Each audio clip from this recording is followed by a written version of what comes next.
ថ្ងៃនេះធ្វើការជ្រលក់ស្លាញ់មួយវងទៀតហើយសម្រាប់ស្លាញ់នេះគឺស្លាញ់កន្លះ3កន្លះខ្សែលេខ3ស្មើដែលខ្ញុំធ្វើការផុសចាហើយក៏ភ្ញៀវនៅខាងស្រុកអមលៀងនៅក្នុងខេត្តកំពង់ស្ពឺគាត់ធ្វើការកម្មង់ហើយគាត់កម្មង់ហើយក៏គាត់ឲ្យជ្រលក់ពណ៌ទឹកប៊ិចអញ្ចឹង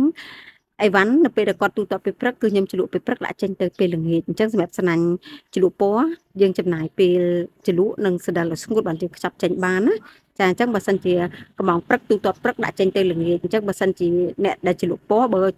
ទូទាត់ល្ងាចគឺយើងជ្រលក់ចេញអត់តាន់ទេចាសម្រាប់អីវ៉ាន់ខាងខ្ញុំមួយថ្ងៃចេញ2ជើងជូនព្រឹកម៉ោង7ល្ងាចម៉ោង4ចាសម្រាប់អីវ៉ាន់បើសិនជាយើងដាក់ចេញទៅចន្លោះពីមួយថ្ងៃអីវ៉ាន់តាមខេត្តធម្មតាមួយថ្ងៃដល់ពេលល្ងាចប៉ុន្តែខេត្តខ្លះអាចតជើងអញ្ចឹងអាចជា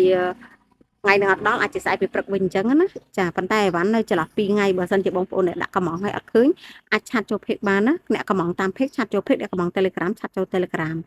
ហើយយើងនឹងធ្វើការឆែកជូនចាដែលបងប្អូនគាត់រងចាំអីវ៉ាន់ណាអញ្ចឹងចន្លោះ2ថ្ងៃចាំគាត់ឆាតមកណា